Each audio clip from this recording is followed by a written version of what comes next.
Hey, it's Claire, otherwise known as Love, or if you prefer, America, which is not the most loving nation right now, is it? That's why you need me. Alright, well, let me just start by saying today that I looked up how old Nancy Pelosi is, and do you know she is 80 years old? Isn't she amazing? At 80 years old? I mean, I think I once looked up her age a long time ago, but I had forgotten. She makes me forget. She's ever youthful. Amazing, Nancy. I'm impressed. Today's latest news, it's getting close, it's 4:45. I haven't looked at the news in the last few seconds or anything, but the last I heard is that one of the last things I heard was that Amy Coney Barrett did not report that she spoke many times for anti-abortion groups. Shame on you, Amy. It seems like maybe you took Donald's advice and chose not to mention such an important detail. And yeah, it really makes everyone wonder what else you're lying about. And the thing I've been wondering the most is if you are also positive for coronavirus and you're just not telling anyone because Trump doesn't want you to. I also wonder about that bar. Where has he been? Has he been anywhere lately? He's got, he's morbidly obese, would you say? And, he would get really sick probably. But I guess if he was in the hospital, maybe we'd hear, I don't know. I just haven't heard anything about him, and it just seems impossible that he wouldn't also be infected. He's there, in the Rose Garden kissing everybody, and he's one of the most vulnerable people there could be because of his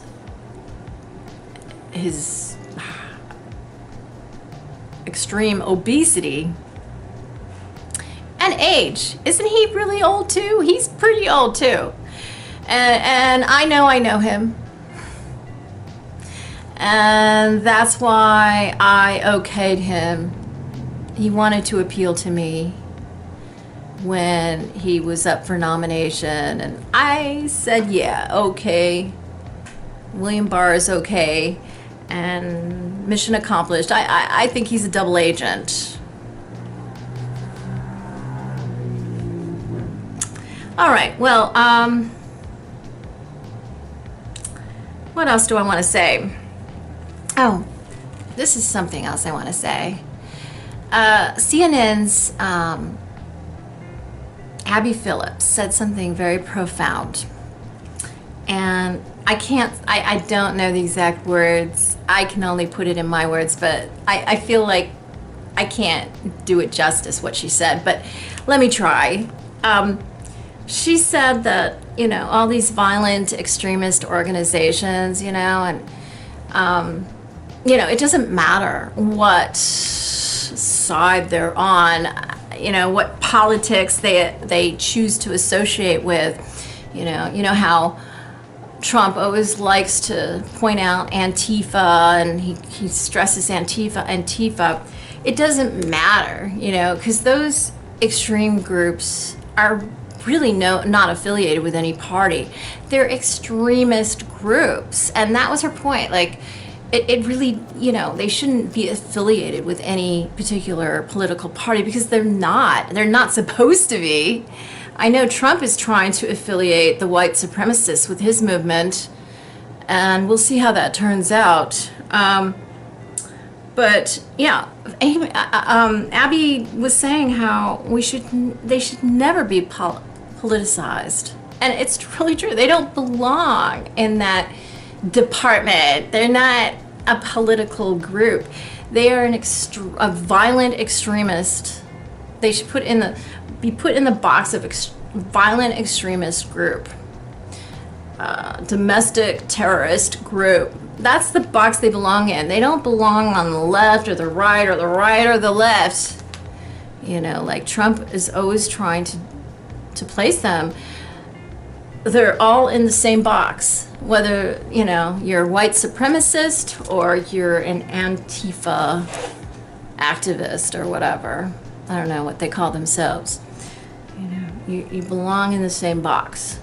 There's no, you know, they're out of that norm that is considered a political, they're not in the, they don't qualify to be called any kind of political organization because of their violence and extremism. And you know what I think about political organizations. You know what I think about politics in general. I you know, I've mentioned that I consider politics to be the business of the devil, you know. I don't like politics at all. I want to do away with politics. I don't think it should have anything to do with the way we choose our leaders, because, you know, we need leaders who actually care. And the way politics are rigged is rigged. It's just the one who has the best connections and the most money who wins, not the person who actually cares and actually has the ability to lead, you know, society in the best direction. The people who win are usually criminals. And, you know, no offense to Mitt Romney and, you know, people like that. It's just, you know, I guess Mitt Romney believes he has to dance with the devil, you know, to do his mission on earth. And I see him compromising what he supposedly believes in for the sake of exercising as much power in government and in politics as possible. And, you know, is it really worth it, Mitt? I don't know. I don't know. In the end, we'll evaluate that and see if it was. Yeah, you know, the reason why Trump is always, you know, given, you know, subliminal shout-outs to white supremacists and other domestic terrorist organizations is because I think he thinks he's going to need some help pretty soon.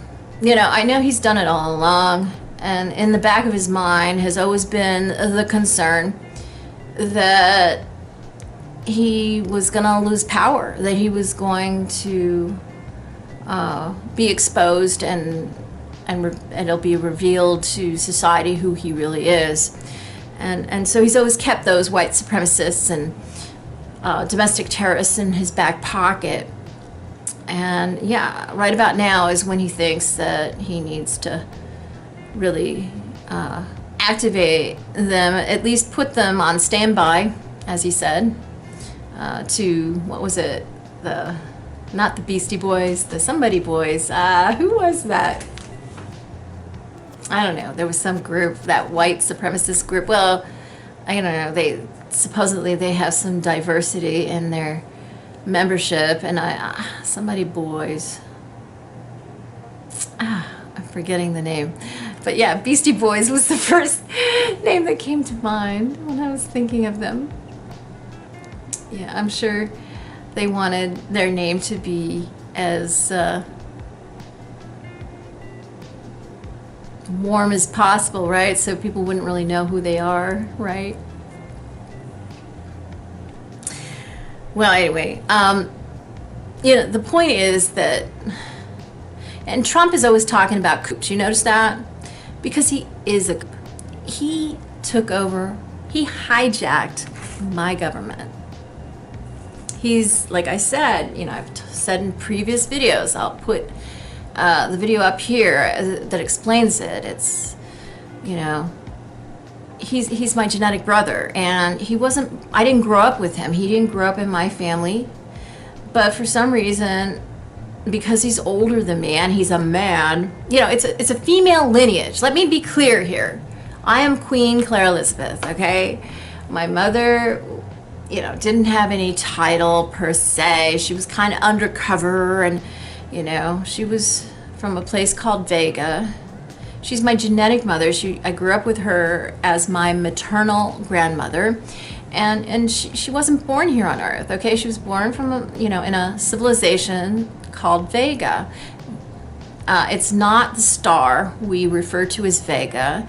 It's the sun. It's a civilization inside the sun. And I know that sounds really wacky and weird, but it's a top secret fact. And this is why, I guess, Trump doesn't want to declassify me, He doesn't want the truth to be revealed, so that everybody sees him for what he is, a fraud, a fake. That's why he calls everybody else fake, because he's fake. That's what people do. That's like a technique that my grandma, who is my genetic mother, and unfortunately Trump's genetic mother, she didn't know Trump. She never met him, I don't think. I mean, maybe she knew about him from afar. I have no idea. She never told me about him. We didn't know him growing up, in my family, other than in the news, like everybody else. And, of course, he showed up wherever I lived, so I knew him. My father, Denny, knew he came to our house, but my mother didn't know him. And my brother didn't either. But anyway,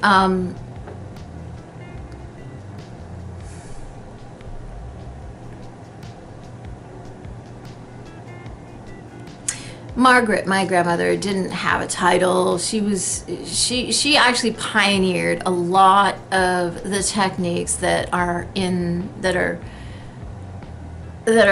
foundational in the CIA, undercover techniques that spies learn to keep things secret.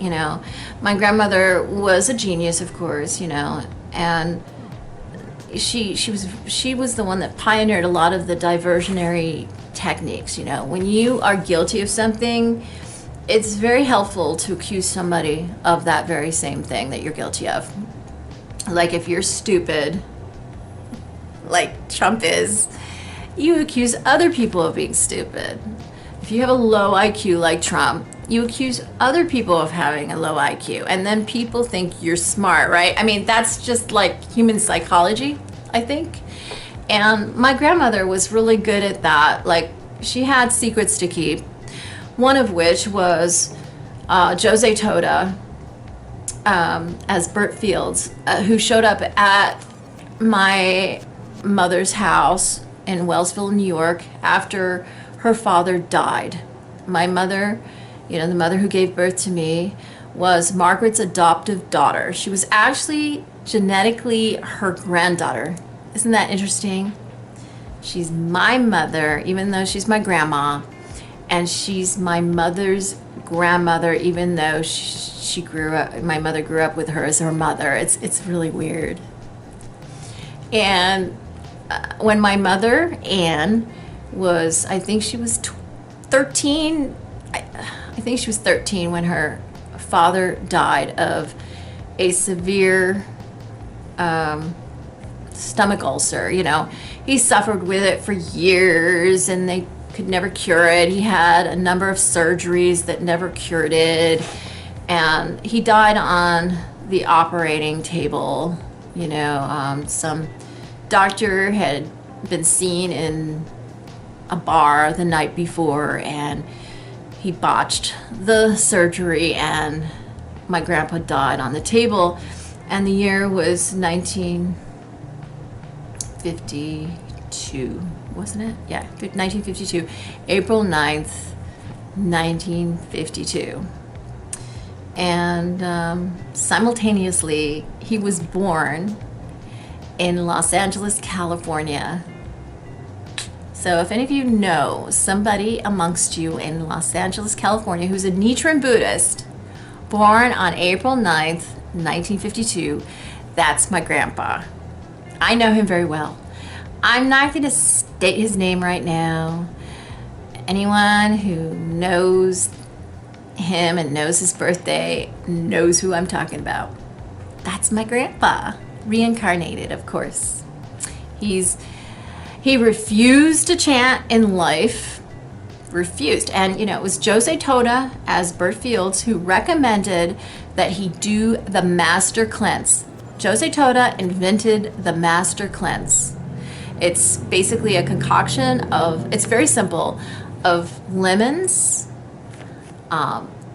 natural maple syrup, not the fake kind, the natural stuff that comes out of those trees, okay, and preferably organic, okay, and cayenne pepper, preferably organic, lemons organic, all of it organic, and some really good water. That's it. And you kind of have to adjust the proportions, but just make sure you get enough lemon and just the right sweetness to suit your palate, and give you a little energy, and as much cayenne pepper as you can tolerate, because it really helps you cleanse. And there you go, voila.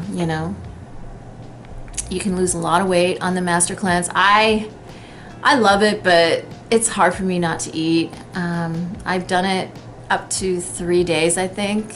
I used to lose a lot of weight doing it just for 3 days. It's really good for people who are severely ill, like my grandpa, who had this severe stomach ulcer. And Bert Fields, who is Jose Toda, came up to him and said, hey, all you need to do is this cleanse and you can get rid of your ulcer. And he's like, what are you, crazy? Lemons? Ugh, do you know how that's going to kill my ulcer? It's going to be so painful. There's no way I am doing the master cleanse. There's no way I am drinking lemons. That is the last thing my stomach needs, is lemons. He thought it was going to irritate his stomach. He just didn't believe the young boy, because Bert was born in 1926, but it was really Jose Toda and in another body. Yeah, that's possible. And because he refused to try it, and Bert, I think, Jose Toda came to him again and again. And it's possible that Jose Toda actually came up to him, being a more senior person of Japanese descent, I think he thought that maybe he would listen to him instead of young Bert, and my grandpa refused to try it. He was so scared it was going to hurt him and make it worse. And as a result, he died because he did not follow Jose Toda's prescription, his recommendation. And the master cleanse would have cured him, and he refused to take it, and he refused to chant too, by the way, and he died. But guess what? He was simultaneously, at the exact time that my grandpa died in Wellsville, New York, he was born in Los Angeles, California on that same day, simultaneously. That is possible, and that is what happened. And he was not born a fortune baby, which is born into Nichiren Buddhist practice, into a Nichiren Buddhist household, with parents who chant. No, he was born in Los Angeles, where that became the headquarters for, that's where, Santa Monica is the headquarters for Nichiren Buddhism in our country at the moment, and still is at the moment. And actually in 1952, technically, officially, President Daisaku Ikeda had not arrived to our country yet. He didn't officially bring Nichiren Buddhism to our country until 1960. And, LA was not his first stop. It was probably one of his last ones, or his last stop before going down to South America or Brazil or whatever. But Nichiren Buddhism was already in this country because both my grandmothers, well, my maternal grandmother Margaret was a fortune baby. My other grandma learned to chant when she was a child, and she was taught to chant by her genetic father, King George. She was the older sister of Queen Elizabeth, and nobody knew she existed. She agreed to remain a secret, and she allowed Elizabeth to be the queen in England. She stepped aside for her younger sister in England to carry on that role. And my grandmother lived anonymously for her whole life, and she died, I think, in 2007. I'm not entirely sure because I'm not in communication with my family. And 2007, the beginning of 2007, was the last time I spoke to her, and she was pretty close to death. I mean, not in her deathbed exactly, but yeah, she was winding down.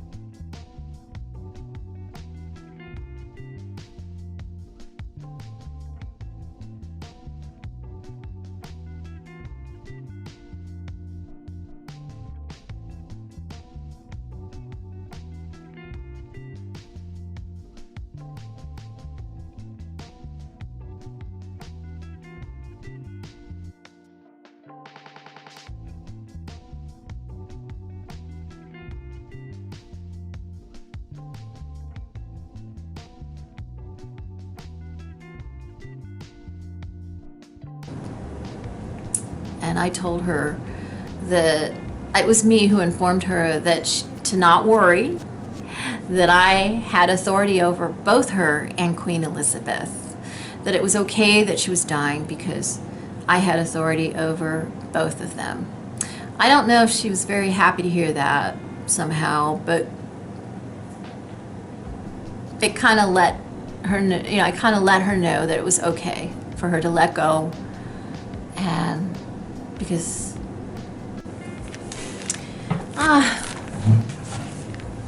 hi there, I'm back. I reformatted my camera, both my memory card and my internal memory in my camera. Hopefully that'll solve the problem I'm having, because 20 minutes of filming time is ridiculous. So I think I reformatted it, not sure, but we'll find out. Realized I didn't have my lighting figured out, sorry about that. So what I did was, as I was saying,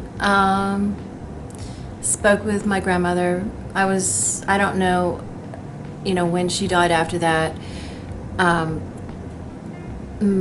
I let her know that it was okay for her to let go and die, and that I had it covered. And after that, she died sometime. Maybe one day I'll find out. I don't know if it's in public record. I think I've looked and I just haven't been able to find it. I don't know. I guess I should look again. I'm sure it's in public records somewhere. So anyway, that is a part of my family that, as far as I know, Trump is not a part of. He's not a genetic member of the paternal side of my family. I'm the firstborn on that side, and I'm the firstborn on my maternal side, and it's both those lineages that make me who I am. It's the British hierarchy, is it? And monarchy, and Grandma Flanagan, Margaret, is the Christ lineage. And it just so happens that Trump's I guess it was Trump's grandmother's maiden name was Christ. And that was not a mistake. And it's his grandmother, not mine, who has that name, because it's Trump who is going to be sacrificed, not me. I've already been there, done that, and I'm not going there again. And my whole life, people have sacrificed Claire. They just think I'm the sacrificial lamb to solve all their ills, Claire can bear that, and we can have the good life, and she can go die and cease to exist, And so that's been the story of my life, and I'm really, really tired of that. And, I know that I'm not going to be forced to go through that again. It's Trump who's going to play that role, and that's why his grandmother, not mine, has the maiden name Christ. And really, it was his grandma Christ. Well, she was Trump, right? I believe, right? But her maiden name was Christ. It was her who started his father on his entrepreneurial journey when he was just a child. She was the one who set up Fred Trump on that entrepreneurial success story that was Trump's father. Trump has never lived up to the same success his father had. Never. He claims he's surpassed his father. That is a joke. His father bailed him out again and again. It's really pathetic. And then when he ran out of money from his father, he went and raided my pot. He found out he was related to me, and oh, she's just a little girl. Oh, she's gonna die anyway. That's my pot. That's the story of Donald. He just thinks everybody in life and in the universe is there to serve him. There's really something wrong with a brain that thinks that way. And I'm looking forward to reading his niece's book, Mary L. Trump, PhD, to read in depth what she thinks is it pathology? What she diagnoses him as. I know he thinks the world revolves around him, and that's a narcissist, right? But it's like narcissistic disorder or something, and he's got a host of problems. I mean, it's not just that. I mean, he's retarded. Okay, let's be blunt. And I've said this before, my whole family's retarded, just about. I mean, I'm the only normal person in my family. It's very sad. They're all high-functioning retards. And what retarded means is that a part of your brain is not fully developed. It doesn't have to be IQ. You can have a really high IQ and be retarded. It's just like a part of your brain is not fully formed. And, there are different forms of retardation.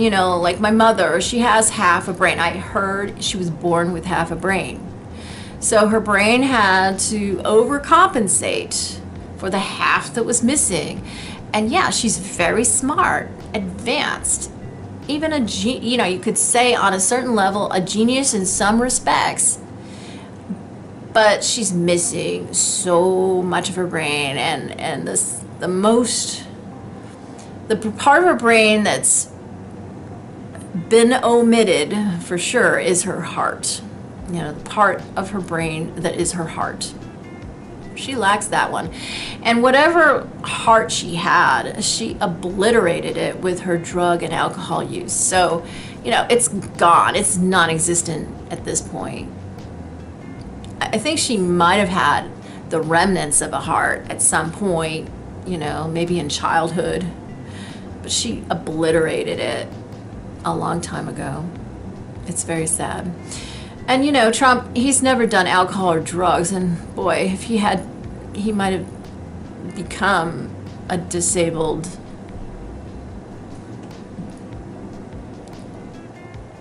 man that wouldn't have been able to do anything in life. So it is really good that he never drank or did drugs.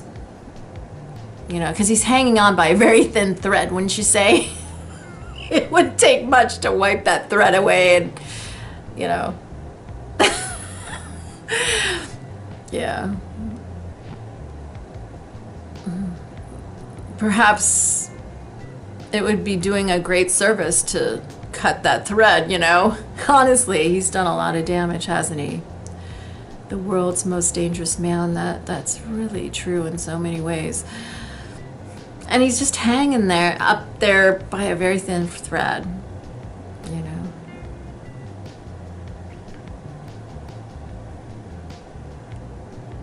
It's just amazing that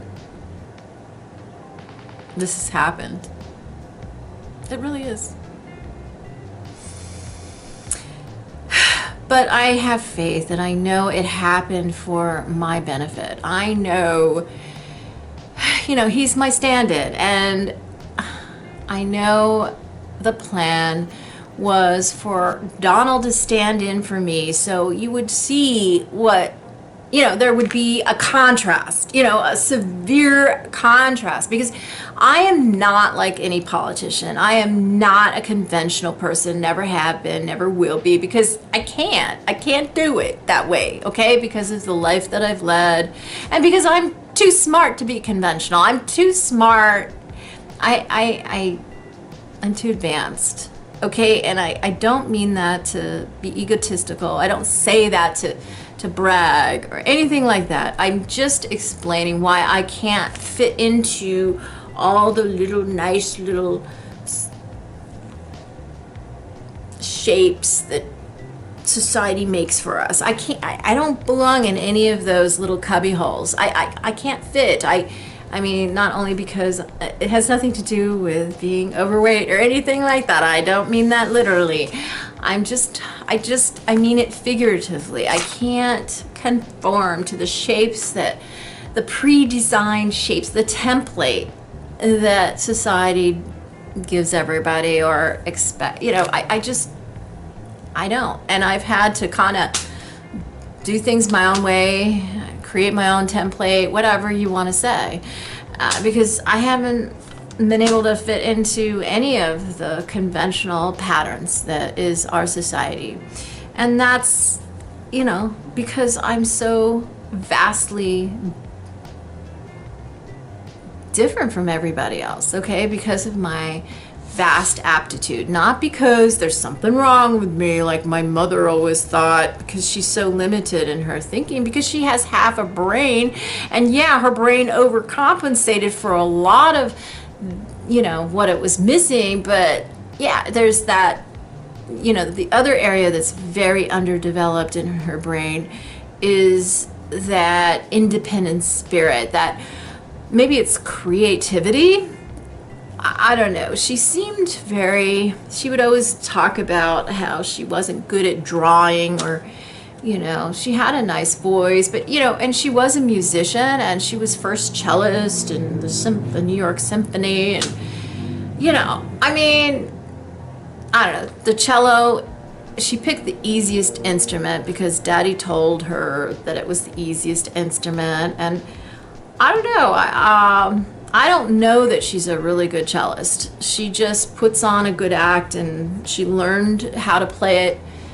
But I don't know that she's the most talented in the world. She just didn't have competition in New York State at the time when she was first cellist, is what I think. She's never been like the most creative, but she's intuitive. She's very intuitive, and she's a very good actress. Phenomenal actress, actually. I mean, that's where she's overdeveloped. I mean, she's beyond. She's a very good actress, and she picked up a lot of my grandmother's tactics, that they pioneered and perfected, and that the CIA to this day teaches all their agents. Daddy studied them, studied my grandmother, Margaret, and studied little Anne. She was a child, 13 years old, and studied them, and those are the tactics that he taught everybody in the CIA. Came from my family. And then later on, I was studied as well, and it was, all of this was passed along to me and my brother, and and we all had our own take on it and developed it in our own manner. And so, yeah, a lot of my tactics were passed along, but they were just passed on to me from my grandmother. I was going to explain that it all started when, one of the great examples of my, that was shown to Jose Toda, Burt Fields, was how my grandmother hid their affair. After her husband died, she was a devout Catholic, or at least everybody thought she was. She secretly chanted. She had her gohanzon literally in her closet in her bedroom. She would only bring it down to the living room when she was alone and our family wasn't visiting. She hid it in the closet literally when we were visiting, and we'd visit sometimes for a month at a time. So that was a very huge undertaking to keep it hidden and secret. And she did gongyo without fail every morning and evening. She never missed a gongyo ever. She was known for that. She was famous for that since she was a little girl. And but yeah, Jose Toda studied how she kept their affair a secret, even from her own daughter Anne. My mother, to this day, it wasn't until I revealed the truth to my mother that she ever even had the thought that her mother had an affair with that man who came into their lives, after her father died. She didn't even suspect it, because her mother was, I guess, 52 years old, right? She was born in my grandmother, Margaret, was born in 1899. And so in 1952, I guess she was actually 53, right?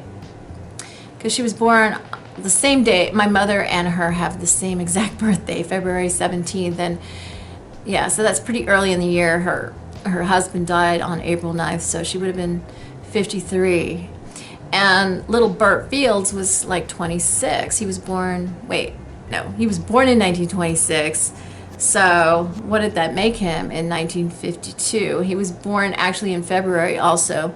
So February, I think it was 23rd, if I'm not mistaken, or 22nd. No, somebody else I know has the birthday of the 22nd.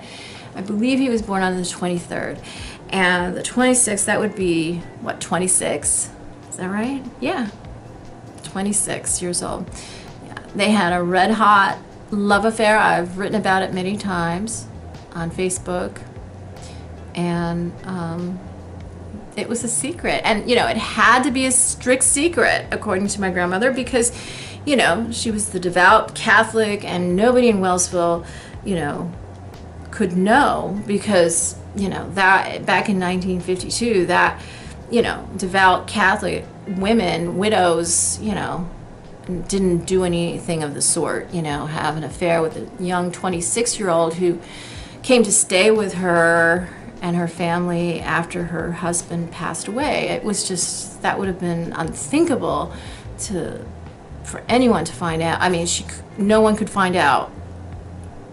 And he studied how she kept it a secret from even her own daughter. And yeah.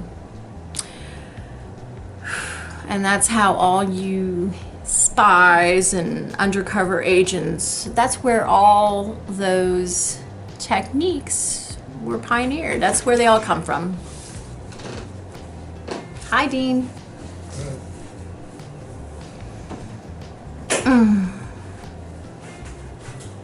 So I'm going into this story just to explain my family a little more so you understand. And,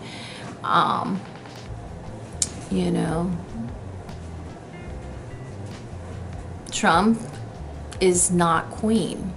I'm queen. It's a female lineage. I know he is a male. I don't think he's a woman. And so he can't be queen. In Vega, women are considered superior to men. Women are the leaders in Vega. In Vega, they don't trust men to be the leaders. They watch men very carefully. Men play the supporting role. They're really good supporting players. When, you know, I mean, I know it's when men, I mean, I know there are different kinds of men. Men don't come in one variety. There are more feminine men and there are more masculine men. And, you know, the more feminine men are better leaders than the more masculine men that, you know, can kind of get violent and egotistical and macho. That doesn't do very well when you're a leader. You know, when you're a leader, you need to be like a mother. And there are men who make better mothers than others, yes. But ultimately, and there are women who make better mothers than other women. It's true. I'm not saying every woman is, you know, the kind of leader that cares about the people. That's why there is a lineage. Because lineages, you know, there are certain genetic traits that create great leaders.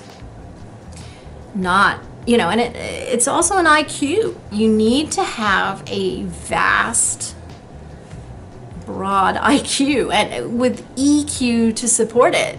And that's passed on, the EQ is passed on from the fathers, and IQ is passed on through the mother. And I have one mother and many, many fathers. I don't even know how many. That's the way it works genetically. And, you know, you need the EQ to support the IQ. And I have a lot of IQ, okay? And so one father wasn't going to hold it all.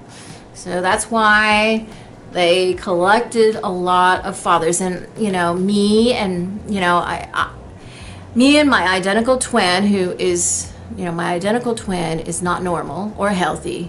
Okay, she was not born normal or healthy, and she is not normal or healthy today. I do have I have some full siblings who are male. I have a clone. They made a clone of me. She doesn't look like me because she's the product of a healthy pregnancy, you know, the heroin and the gin created a very difficult situation in the uterus for me, my identical twin, and our triplet brother. And as a result, my twin and I don't know about my triplet brother, but I know at least with my twin and I, some of our genetic layers got burnt off. And so what happened is, you know, because those genetic layers were burnt off, we resemble our children more than ourselves. My clone looks nothing like me. She has a similar hair color, but her hair is far more kinky and curly than mine. And, you know, it used to be frizzy. I'm sure she's taken care of. I know she's taken care of that, and, you know, with a little time and age and wisdom. She's 5'11". She has blue eyes like my grandmother. Mine are gray blue. And her eyes are small. She does have the dilated pupils like I have, you know, not from drugs, they're just naturally dilated, which is a sign of, you know, it's a sign of enlightenment, honestly. But her eyes are small. Mine are bigger, right? Yeah, very tall, gawky. She has when she was younger, I grew up with her as a childhood friend in Princeton, New Jersey. She was born in Barbados, and her name is Barbara. And I believe I picked her name when I was a baby. Thinking about it, I remembered that now. It's so funny how things just memories pop into my mind at the weirdest times, and I'm on camera when that popped into my mind. I chose the name Barbara as a baby for my clone, born in Barbados. That's why I picked the name Barbara, because she was born in Barbados, as a baby. Barbara, that makes sense, right? That's so funny. I never remembered that before this very moment in time. And she has freckles. I have some sunspots, or some people say age spots, but I don't really have freckles. And I've always tanned really well. It's not good for my skin to tan it, but yeah, she's more freckly. And she's got this nose that you see in the royal family, like, the nose like Charles has, and Princess Anne, and I was going to say Queen Anne. Isn't that funny? Princess Anne. They all have this long, weird nose, and she has that same nose, I believe. And she just, and the small chin. And I just, growing up, she was very awkward looking, and but as she's matured and gotten older and aged, she's become far more attractive. It's kind of interesting. Maybe it's a little confidence, She has terrible eyesight. When she was a kid, she had to wear, really thick glasses, and that probably affected her confidence. She had the coolest glasses, though. We used to ride the outer loop together, which is a bus, a city bus, and we ride it to school when we were going to John Witherspoon Middle School. She lived on the other side of town, and she grew up, the child of divorce, and she lived with her mother, who wasn't coping very well with the divorce, and they lived in an apartment. She was like one of the few people I ever encountered that lived in an apartment. Everybody else lived in houses, around me, and I had never lived in an apartment. I thought it was so cool that she lived in an apartment, and that was part of what was really cool knowing her. I really wanted to befriend her because I wanted to see an apartment. I had never seen one. That's how I grew up. And she was, they didn't have a lot of resources. Her mother wasn't financially doing very well. I think she worked as a secretary, and she had trouble providing for her and herself and her daughter. Her ex-husband was this very successful professor at Princeton University, I believe, and he moved away to the Midwest, I guess Missouri, and with the new wife, who was his TA or something like that, or his student. I'm not really sure which, but yeah. And anyway, but her mother was overwhelmed and with the divorce, and at a certain point, her father realized she wasn't able to take care of her as well as she should be taken care of, and he got custody of her, and Barbara moved away to Missouri to live with her stepmother and her children and her father. And that was our freshman year of high school. And that's why a lot of people probably don't know who she is. But yeah, she had the coolest glasses when I met her on the outer loop bus. They were, I think, purple and red. Red and purple, swirly, little swirls in the plastic. Those were really cool glasses in the 1970s. Just red and purple glasses. These little swirls of red and purple in the plastic frames. Really cool. And we were really good friends. Obviously, she's really smart, but she's not as smart as me you would think she would be smarter, right? She's the product of a good pregnancy. She'd be smarter than me, right? But actually what happened is my IQ increased with the challenge of my mother's uterus, all the challenges I had in that uterus. It turned me into a savant. Just like my mother's brain overdeveloped, because she was born with half a brain. My genius brain had to go on overdrive when I had to contend with the heroin and the gin and, both my identical twin and our triplet brother didn't do as well as I did.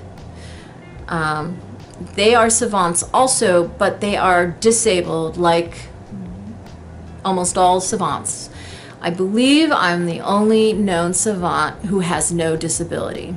Okay, all my abilities, some of them are vast and hugely advanced like a savant, and then the ones that are the areas of my brain that didn't develop, they're not underdeveloped, but that are less developed, fall within the normal range. The least developed of areas of my brain fall within the normal range. So, a lot of my children might have some advanced talents compared to, like I'm thinking multitasking. I multitask more than I realize, but there are some people who, I don't know, my genetic children are really great multitaskers. They can do a zillion things simultaneously, and I'm not able to do it like that exactly. I need to focus on one thing at a time to do it well. And I don't know. I know nobody does a zillion things well at the same time, but I bet if I don't know about Barbara, but I bet you she's just a little better at multitasking than I am. I don't know. I haven't thought to observe Barbara. I just know a lot of my children are really good like that. They're very organized, and I have all of those abilities myself. I'm very good at organization. I just don't apply it to my own life all the time. I don't know. I think it's a self-esteem issue, honestly, because of all that I've been forced to go through. I care more about other people's houses, and I'm really good at doing it for other people, organizing and orchestrating, etc. But my own life, it's like a little overly emotional for me, and I just can only do so much at a time. But anyway, I believe the only known savant who has no disability. And I'm the reason why they took the idiot out of savant, because savants used to be referred to as idiot savants. Because of me, they took the idiot off, and now they just call us savants. That's because of me. I'm supposed to have the highest IQ in the world. Yeah, not only am I the richest person in the world, supposedly, I do not have access to 1 penny of my funds, but I'm supposed to be the richest person as well as the person with the highest IQ. And, I know a lot of people with lower IQs look at me and they're really shocked that I would ever have a higher IQ than them, because they're not on the high plane that I am. When you're on this high plane, you may seem spacey to people. You don't operate in your conscious mind all the time. You're operating on a much deeper level. You have to dip into your subconscious mind a lot. Most people don't have access to their subconscious mind, direct access like I do. I'm always dipping in, and that's where all the information, that your brain has, it's in your subconscious mind. You can't contain, your conscious mind can't contain it. It's a very small container compared to the vastness of your subconscious mind. So, you know, you have very limited information in your conscious mind. And yeah, I mean, like for instance, you know, there are people who have the kind of memory, you know, have really amazing short-term memory.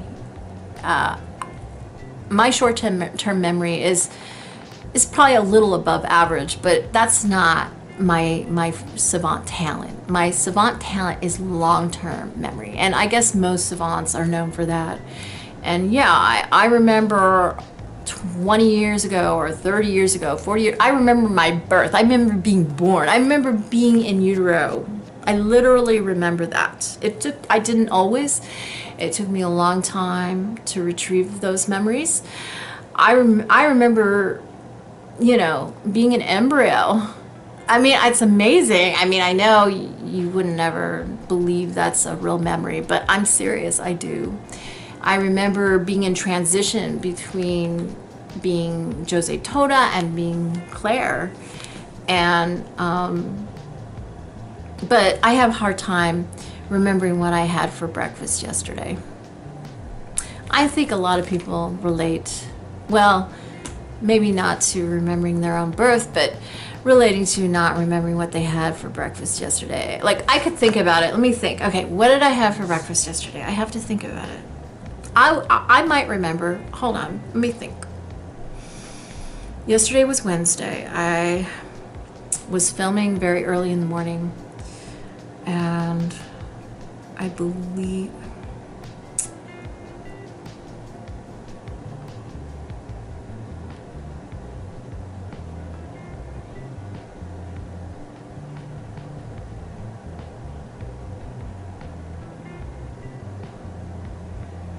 I don't remember. I mean, I remember getting up really early in the morning, like at an ungodly hour, because I had slept fully, I had gone to sleep, I had fallen asleep early, and so I woke up very early. I had brought the dogs in, right? Wait, that was yesterday, right? It wasn't today, right? That was yesterday, and that's the breakfast I'm trying to remember. Yeah, I mean, I don't remember if my husband told me to go out to breakfast with him or if he didn't. I don't recall. I know I was filming, and I know I ate something here, but it's vague, you know? And I think a lot of people relate. I don't have like a specific routine that I do day in and day out, so it's harder to remember. I just kind of go with the flow, and that's a lot of my problem. I mean, I think that's superior to having an overly regimented day, you know, because that's how creativity flows, when you go with the flow. But yeah, I need a little more regimentation so that I can get more done in this world. Yes, it's true. But yeah, because I do things differently every day, I don't have one routine. It's harder to remember, and I can't remember. But yeah, I can tell you what happened. I mean, I'm not the kind of savant that can remember a specific day or tell you what happened on a specific day. It's not like that. I'm not that kind of savant. I'm a musical prodigy, which, you know, and lately I've been thinking, you know,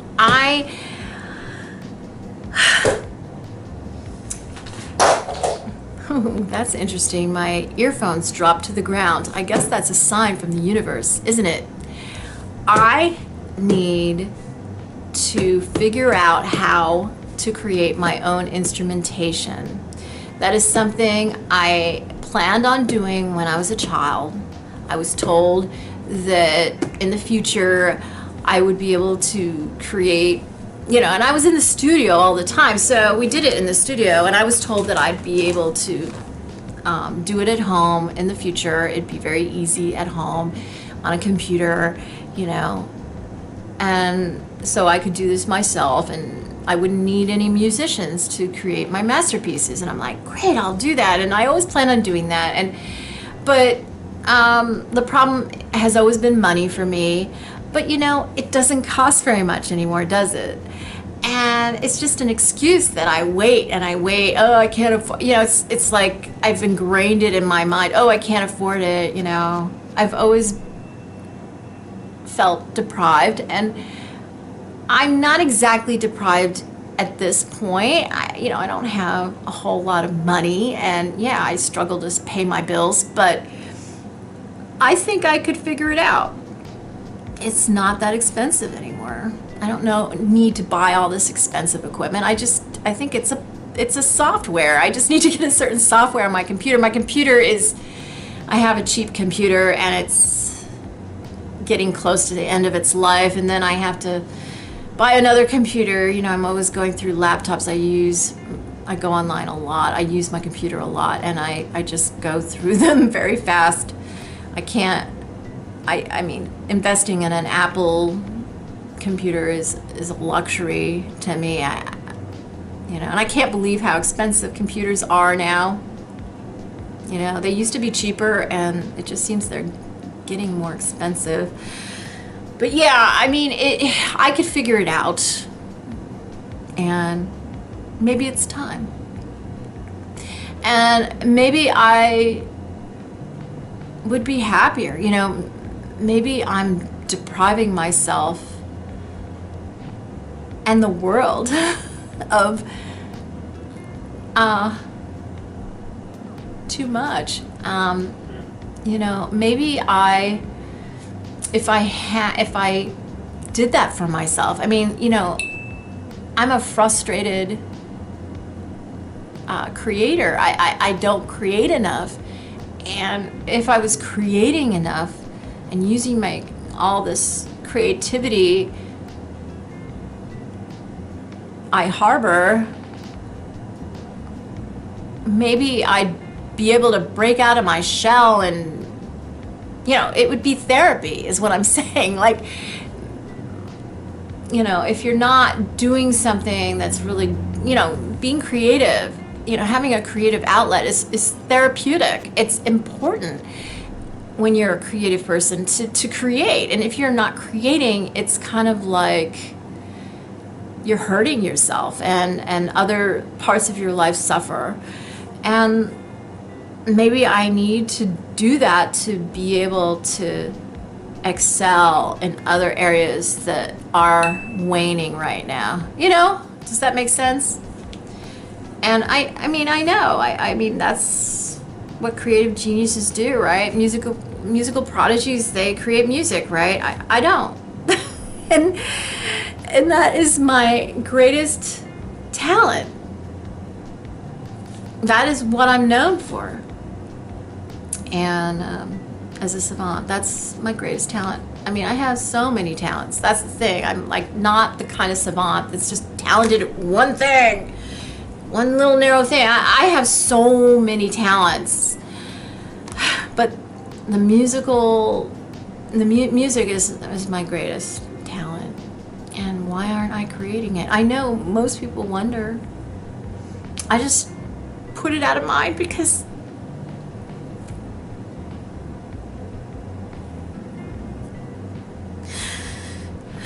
I can't. Well, besides not playing an instrument, I feel like I don't have the support I need, and that's why I just put it away. I mean, it used to be that there wasn't the technology to enable me to create music without being an instrumentalist. I mean, yeah, I could have just learned an instrument, right? But I was told not to. And I guess that's what's in my mind. I grew up, I mean, people who grew up with me know I played the violin in 4th grade. I dabbled with, it's like I dabbled in the violin. I didn't ever practice and get good at it. But yeah, I started playing it when I was in 4th grade. I started playing the piano, dabbling in the piano when I was in, I think it was kindergarten or 1st grade, or maybe it was 2nd grade. yeah, that's when the piano happened. But we didn't have a piano. I would just practice on my little cardboard keyboard that they handed out to kids who didn't have a piano at home. And that was, I believe, in first grade in Old Greenwich, at Old Greenwich School in Old Greenwich, Connecticut. I believe it was first grade. It might have been second grade. And I was like one of the best, I was one of the best players in the class, and I didn't even have a piano at home. I just practiced on my little cardboard keyboard. And then later we got Grandma's piano. It was an upright piano, and I played on there. That was the piano that Jose Tota, Esbert Fields co-wrote the early Beatles songs with my mother, Anne. And she got rid of the piano, and she, when she moved up to New Hampshire, and I wanted it and I got it, but then I couldn't pay the storage fees, and so it was auctioned off, and I know my people have it and have preserved it. I planned on, refurbishing it and everything. I mean, I can't believe my mother just threw it away. I paid for it to be shipped cross country. I paid for that, not my mother. But my people have it. I always wanted to be good at piano, and I've taken a few piano classes. I have a lot of talent, but I've never gotten beyond beginner in either violin or piano, and that's because they told me not to learn an instrument. It's ingrained in my mind, because in Vega, the true musicians don't play an instrument. I know it sounds really odd to us here on Earth, but a true musician, and Daddy wishes he were that kind of musician. He's a pianist. My daddy, Jose Tota, is a brilliant pianist. And as a result, whenever he listens to music, all he hears is the piano. If you're a pianist, all you hear is the piano. You don't hear the overall sound of music the way someone does when they don't play an instrument. And that's the theory behind not playing an instrument in Vega. Because it's easy to create instrumentation. You don't need to be an instrumentalist to create instrumentation to accompany your music. And and you can always create it and write it with the software or whatever, and then hand the music to musicians, and then they can recreate it live if you want a live performance or an acoustic performance, for example. You don't have to play an instrument yourself. And that's why I never learned an instrument very well, because it was ingrained in my mind not to learn an instrument really well. That's why. That's why I never practiced, Mom. That's why I never practiced. If you want to know, it was programmed into my mind to not play an instrument. The first instrument I think I ever played was the xylophone, and I played that on Beatles, the late Beatles songs, and the Madonna songs, Borderline. It starts with a xylophone. I played that myself in the studio. And there are other songs, But anyway, yeah, I know I need to create music again. I think it will unlock a lot in my brain and in my life if I go back to playing music. Creating music. I play music all the time now, but that's not enough. I always used to sing too. That's how I wrote all my music. And I need to sing. To heal myself, I need to sing, and I need to create music. And I can create that music with my voice, as I always did, and put it into a program, use a program, a software program to create the instrumentation to go with my melody. I can do all that myself, I know.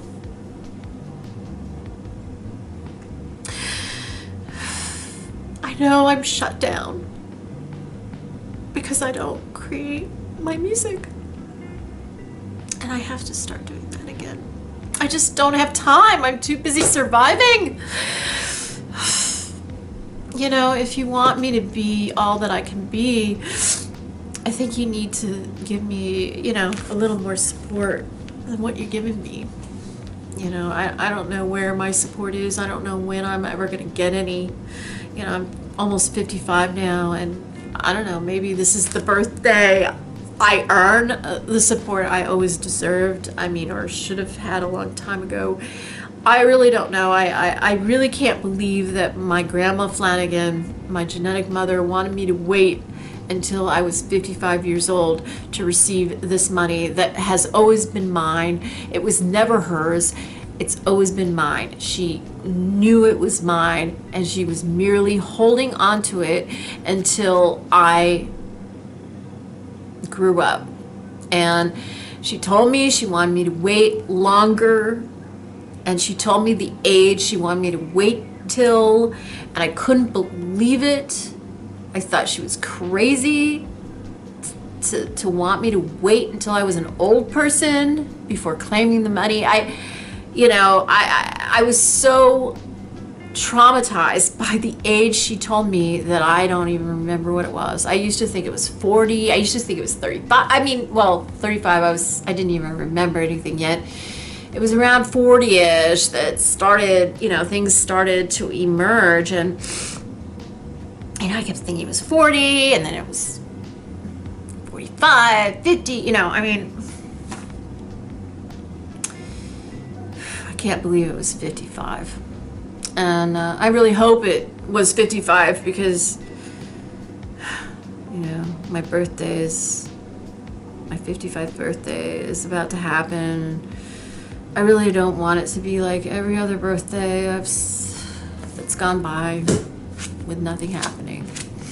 I want this to be the birthday that everything happens for me. Please help me help this be the best birthday I've ever had. Please, help this senior citizen, okay? I'm gonna be brand new senior citizen.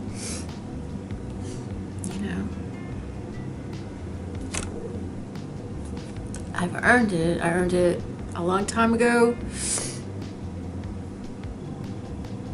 As soon as I become a senior citizen, isn't that the time I should receive all that I'm owed?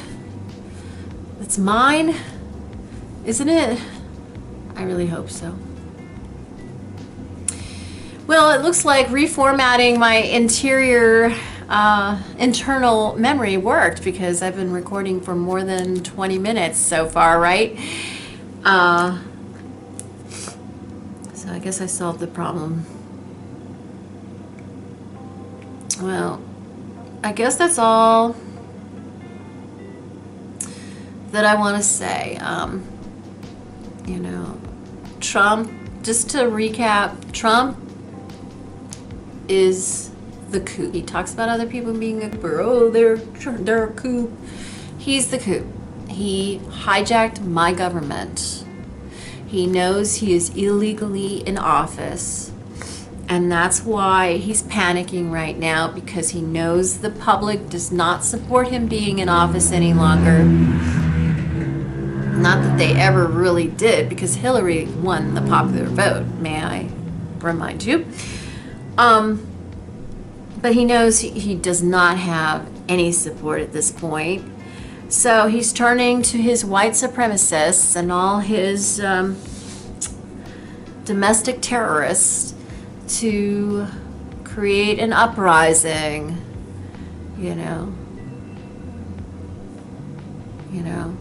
because he's the coup, and he's getting the coup going now. You know, he got away with very few participants all this time, and he realizes that he needs new forces to join up with his people to continue to be successful.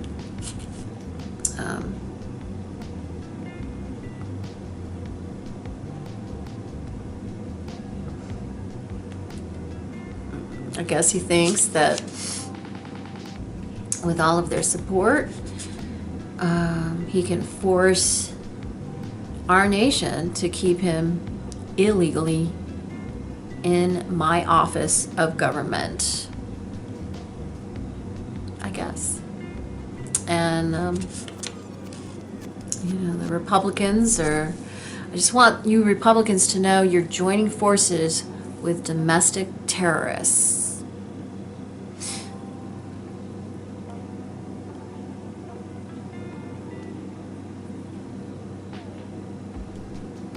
And shame on you all.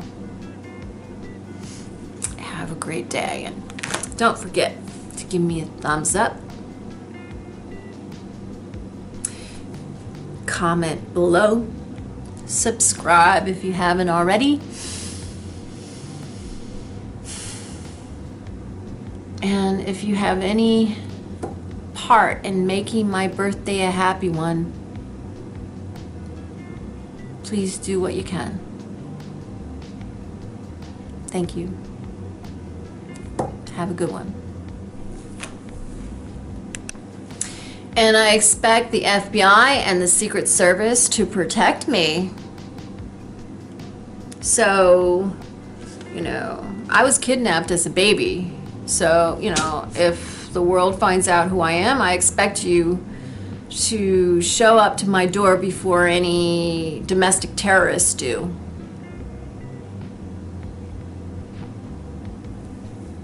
Okay? I think it's horrible what that Michigan, is she the governor? Has had to contend with. Trump likes to bully all those women, right? And she's a woman that seems she has that pride in her eye, that probably gets under his skin, and she's been a little too aggressive with making sure everyone's protected from coronavirus. Trump is coronavirus, and that's why he's so upset. But I'm really glad that the FBI diverted that plot and arrested everybody or took them into custody. FBI, I hope you protect me before Trump and his domestic, Trump is counting on these guys to get me, to enable him to be continue to illegally be in control. And you've allowed him to illegally be in control. The FBI knows everything, and they're just waiting for the right moment. I don't know what they're waiting for, but apparently the right moment is not here yet. And I expect the Secret Service to show up and protect me at the right moment before Trump and his white supremacists and domestic terrorists show up. Please, I'm depending on your protection. My anonymity in society has protected me up until now, but the anonymity cannot continue. I need to have a life in public. So in preparation, I hope you have your plans in place and take action.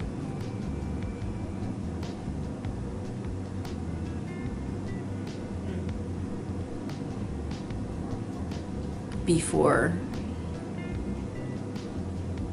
the people who would harm me do. please protect me. Thank you. I'm depending on you.